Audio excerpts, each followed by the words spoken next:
yang terpilih untuk diselamatkan oleh Allah. Manusia di dunia banyak Pak, tidak semua beriman. Yang beriman banyak, tidak semua yang takwa. Yang takwa banyak, tidak semua yang ikhlas. Yang ikhlas itu yang ada zikir.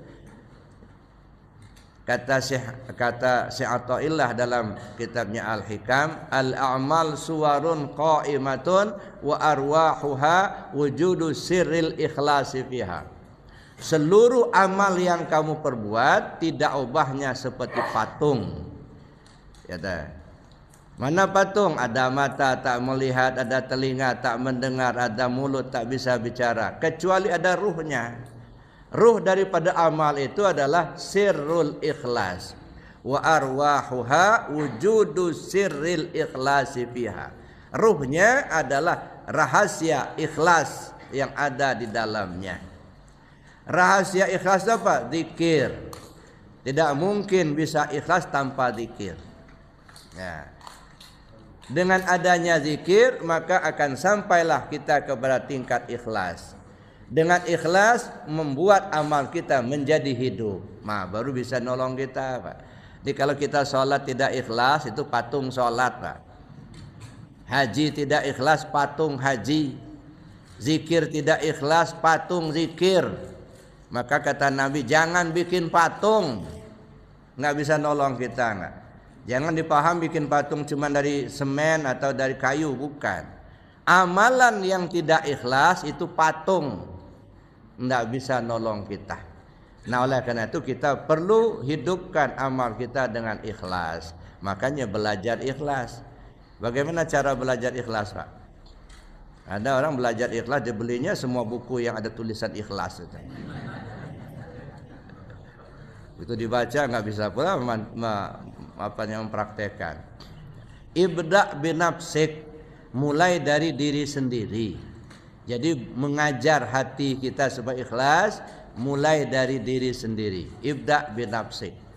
Bapak itu jauh-jauh datang dari Teluk kok maunya ikut salat di Nur Said. Itu maunya saya. Bapak itu kok hebat ya, sedekahnya sampai 100 juta. Apa merasa enggak rugi, Pak? Itu maunya saya. Bapak itu sudah kerja di siang hari sampai dari pagi sampai sore, kok malamnya bertanggang sholat tahajud. Itu maunya saya. Nah, jadi melatih kita untuk ikhlas, kemauan sendiri, maunya saya.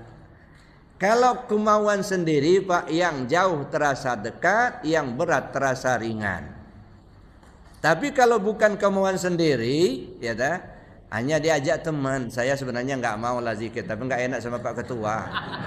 Udah itu, Pak Ketua nggak datang, dia nggak datang pula itu. Karena nggak ikhlas, bukan kemauan sendiri.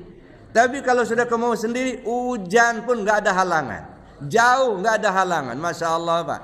Ini sekarang ini ada saudara kita dari Labuan, Malaysia. Ya, minap. Ya, tadi kemarin datang ke pondok, sekarang di hotel. Nanti besok malam saya bilang kemarin minap di pondok aja. Oh ya, Bu ya, katanya. Suami istri, Pak. Ya, sengaja datang dari Malaysia ke Arafah hanya untuk talqin zikir. Ada. Saya ngikuti YouTube Buya sudah 2 tahun lebih katanya. Saya sudah ingin ketemu, saya ingin talqin zikir. Alhamdulillah dapat nomor telepon anak saya. Ya, akhirnya dia telepon, akhirnya dia datang. Itu baru masih di sini, masih di Karang. Ya, nanti malam mau ikut pengajian katanya di pondok. Artinya jauh, Pak. Nggak cukup 5.000 itu ongkos dari Malaysia itu. Ya. Kita dari sini, dari Villa Citra nggak pakai ongkos, jalan kaki nggak datang. Beda, Pak. Jadi siapa yang ditarik oleh Allah beda dengan yang dibiarkan oleh Allah. Jangan merasa senang kita dibiarkan oleh Allah, itu nyesek masuk neraka itu nanti. Ya, jadi Bapak Ibu yang saya hormati, bersyukur kepada Allah Subhanahu wa taala. Berapa minggu yang lalu saudara kita dari Padang, Sumatera Barat, sengaja datang dari Padang ke pondok khusus untuk talqin zikir. untuk belajar zikir. Senin minap 2 malam ikut pengajian dari Sumatera Barat. Ada yang dari Bengkulu, ada yang dari Palembang, ada yang dari Jambi. Dari Jambi berapa waktu yang lalu itu 1 bis, Pak. Itu artinya karena mereka butuh, Pak. Ya, orang butuh pasti dia akan cari. Tapi kalau nggak butuh, udah disuapin, nggak mau. Udah ditalkin zikir, nggak diamalin. Karena merasa nggak butuh. Jadi kalau kita penting, kita butuh sebenarnya, tapi merasa seolah nggak butuh. Awas, hati-hati itu. Itu tertutup, ditutup oleh Allah. Ya. Nah, kenapa tertutup? Jumudul aini min qaswatil qulub, wa qaswatul qulub min kasratiz dzunub, wa kasratuz dzunub min nisyanil maut, wa nisyanul maut min tulil amal, wa tulul amal min hubbid dunya, wa hubbud dunya ra'su kulli khati'ah.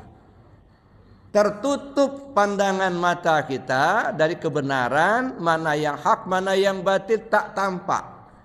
Mana yang benar, mana yang salah tak tampak oleh pandangan kita. Kenapa?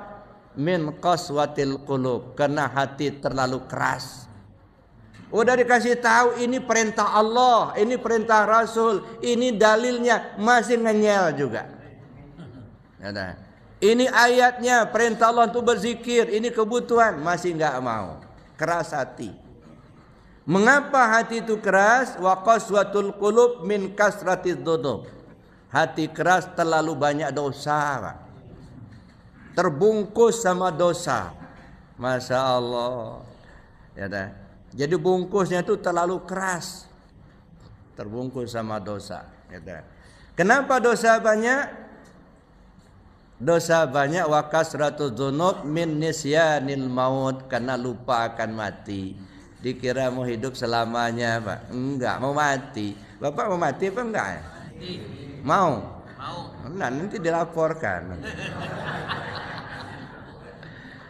Cuman kalaupun diminta, kalau belum waktunya enggak berangkat, Pak.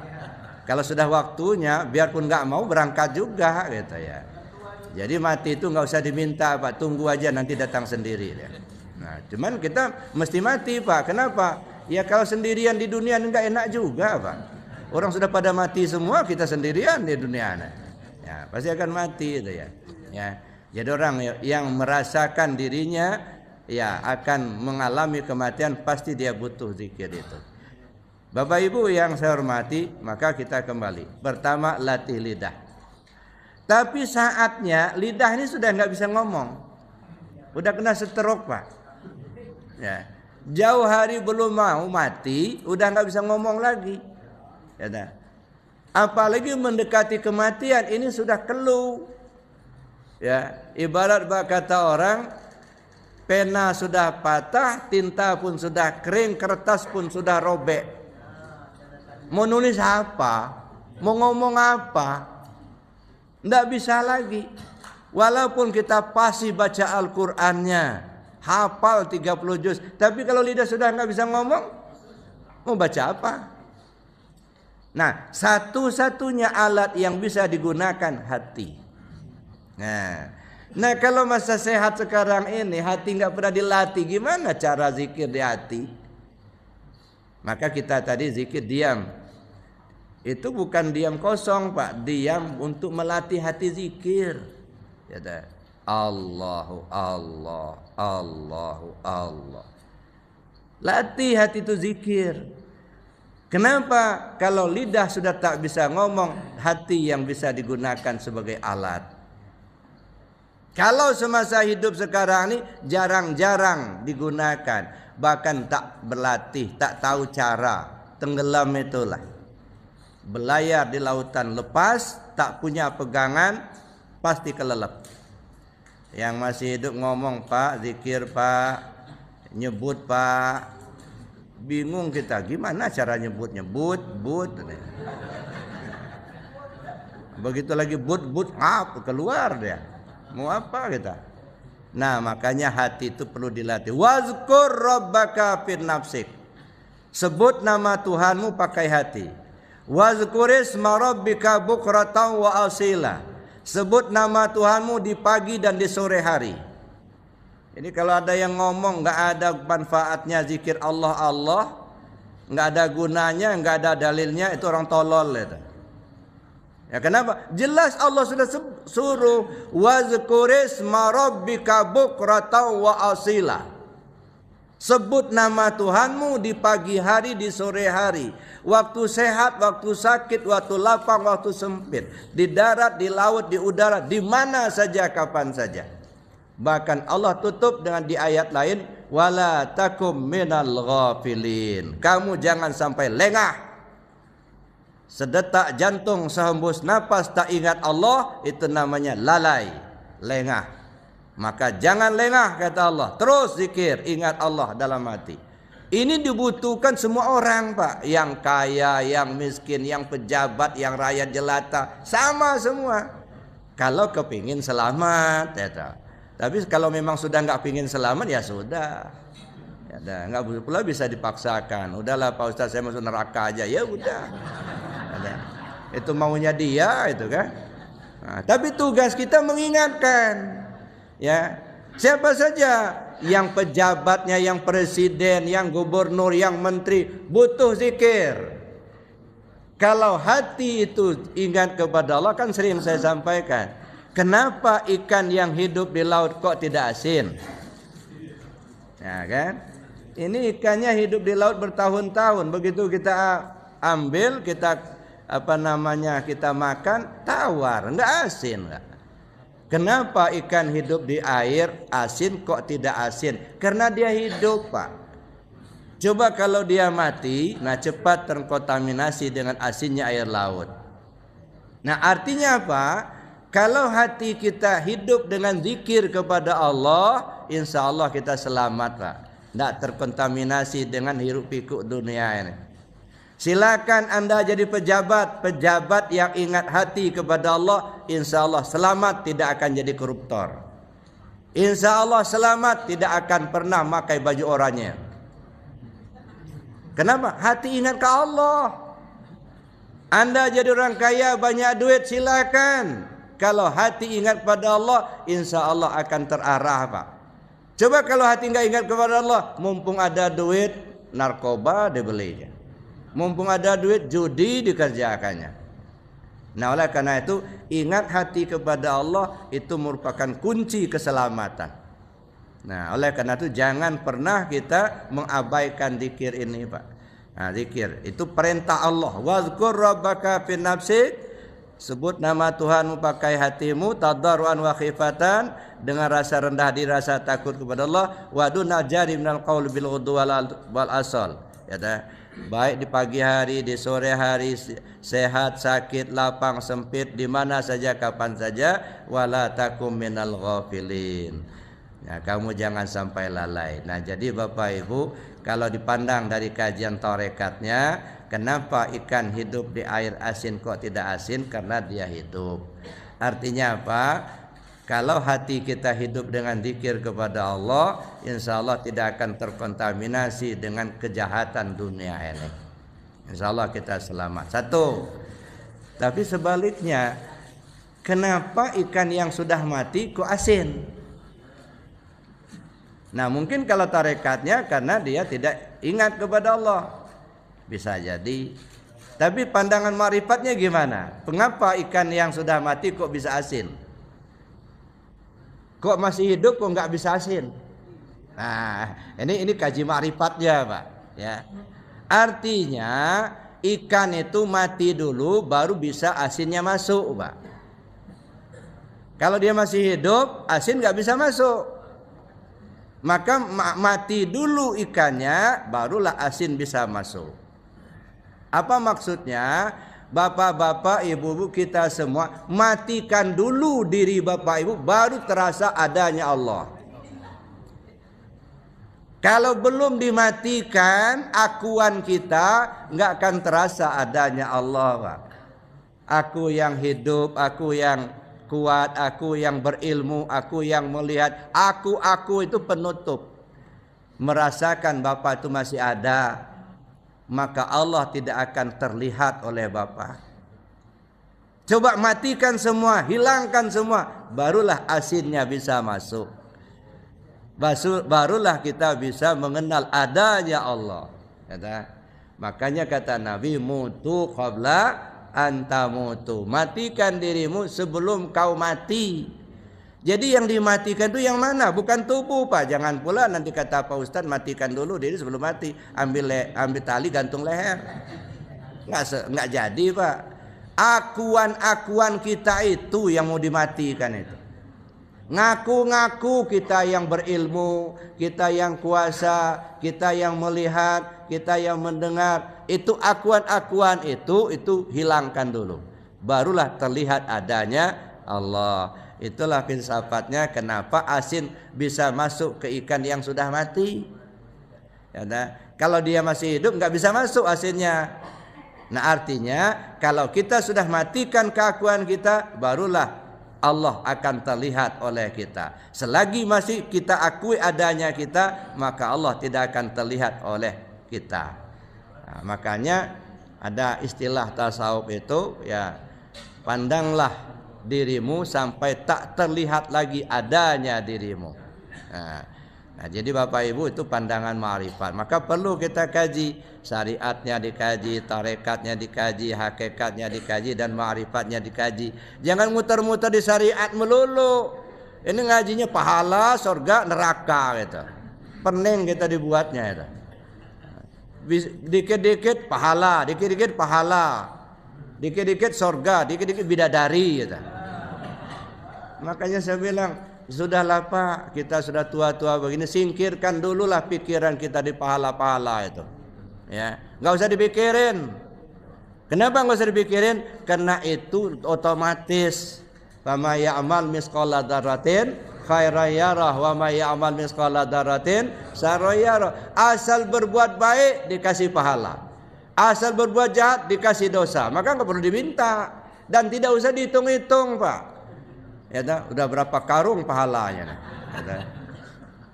Kayaknya sudah masuk surga benar ini. Belum tentu, Pak.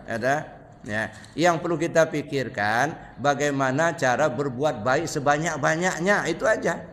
Mau dikasih pahala mau enggak terserah. Nah, enggak usah kita pikirkan mau masuk surga mau masuk neraka, enggak usah.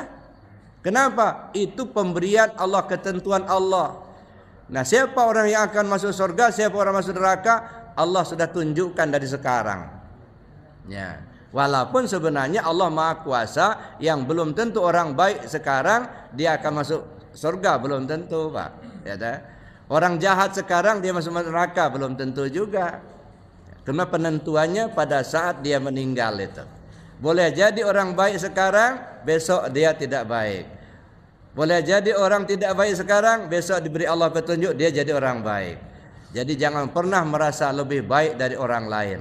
Ya, kenapa? Karena Allah Maha Kuasa, Pak, menentukan nasib manusia ini. Bapak Ibu yang saya hormati, itu yang kedua tadi, hati dilatih dengan zikir. Nah, yang ketiga, nah, dari ayat tadi, wazkur rabbaka fin nafsik tadarruan wa khifatan. Tadarru khifah. Tadarru itu rendah, khifah ringan, naik, turun naik. Apa itu yang turun naik? Nafas. Kata ya. Turun naik nafas kita ini. Itu ada zikirnya. Itu bukan gratis, Pak, turun naik nafas itu. Itu harus dibayar dengan ingat kepada Allah. Makanya kalau ingat tanda izin, enggak ingat tanda maling. Maling nafas, maling angin. Jadi Bapak Ibu yang saya hormati, itu makanya tiga itu. Pertama zikir dengan lisan, yang kedua zikir dengan hati, yang ketiga zikir dengan nafas. Itu ya. Pengalaman saya, ya, nggak usah sebutkan orangnya siapa dan di mana, tidak perlu. Karena kita bukan ingin riba, untuk jadi pelajaran saja. Jadi dulu berapa waktu yang lalu, ya, saya diminta oleh salah satu keluarga, ya, kebetulan ada anggota keluarga yang sakit, ya, yang sedang diapnom di rumah sakit, bahkan masuk ICU. Jadi saya ditelepon waktu itu, tolong datang ke rumah sakit. Saya datanglah, ketemu keluarga. Begitu saya sampai, datanglah perawat, ya. Ada keluarga si pasien nggak? Ada, kata keluarganya. Tolong salah seorang diantaranya masuk ke dalam karena bapak sudah kritis. Nah akhirnya keluarga mempersilahkan saya masuk. Tolong Buya, akhirnya Buya yang ke dalam. Ya udah saya bilang. Nah, begitu saya mau masuk, ya karena memang ada peraturan. Mau masuk itu harus memakai pakaian kebesaran dulu. Pakaian longgar. Kan kebesaran. Nah, begitu saya masuk di ruangan itu, beliau sudah terengah-engah. Saya lihat sudah miring kiri, miring kanan. Oleh perawat saya dikasih bangku, duduklah saya di dekat kepalanya. Saya lihat begini, memang sudah waktunya. Ya, miring kiri, miring kanan. Saya perhatikan padang masarnya sudah gempa. Angin ribut sudah datang. Mana padang masar? Istilah orang kalau padang masar sudah gempa, angin ribut sudah datang, alamat kiamat terjadi. Padang masar istilahnya 2 jari di bawah pusat. Kalau orang mau mati itu ini Pak. Nah, ini istilahnya padang masar. Angin ribut sudah datang, napas sudah terengah-engah.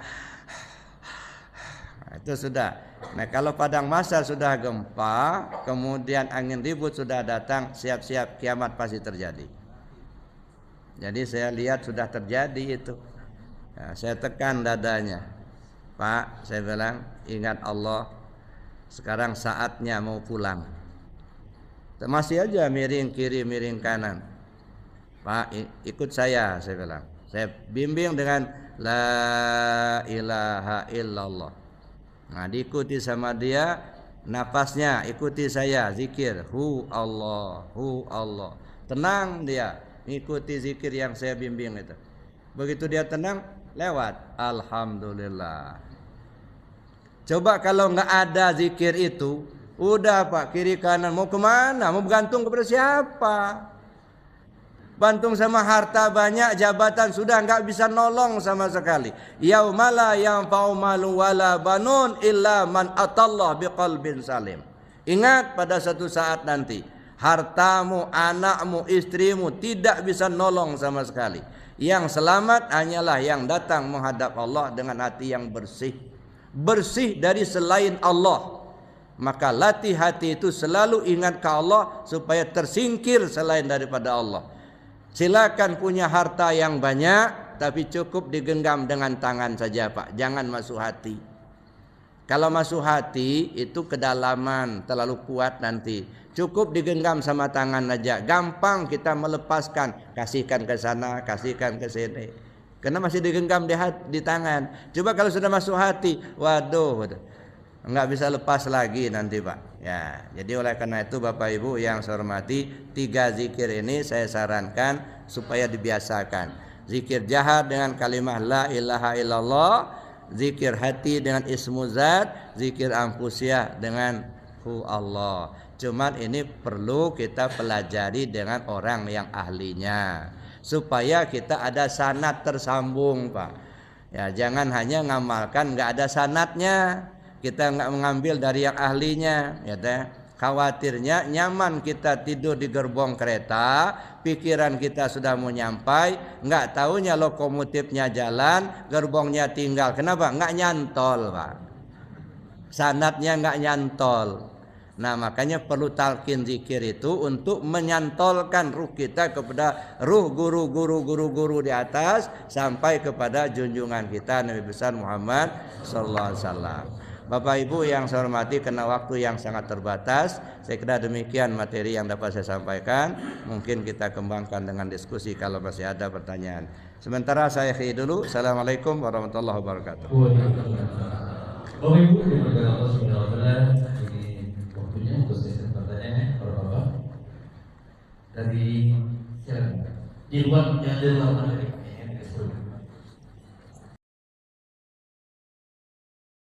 Jangan lupa follow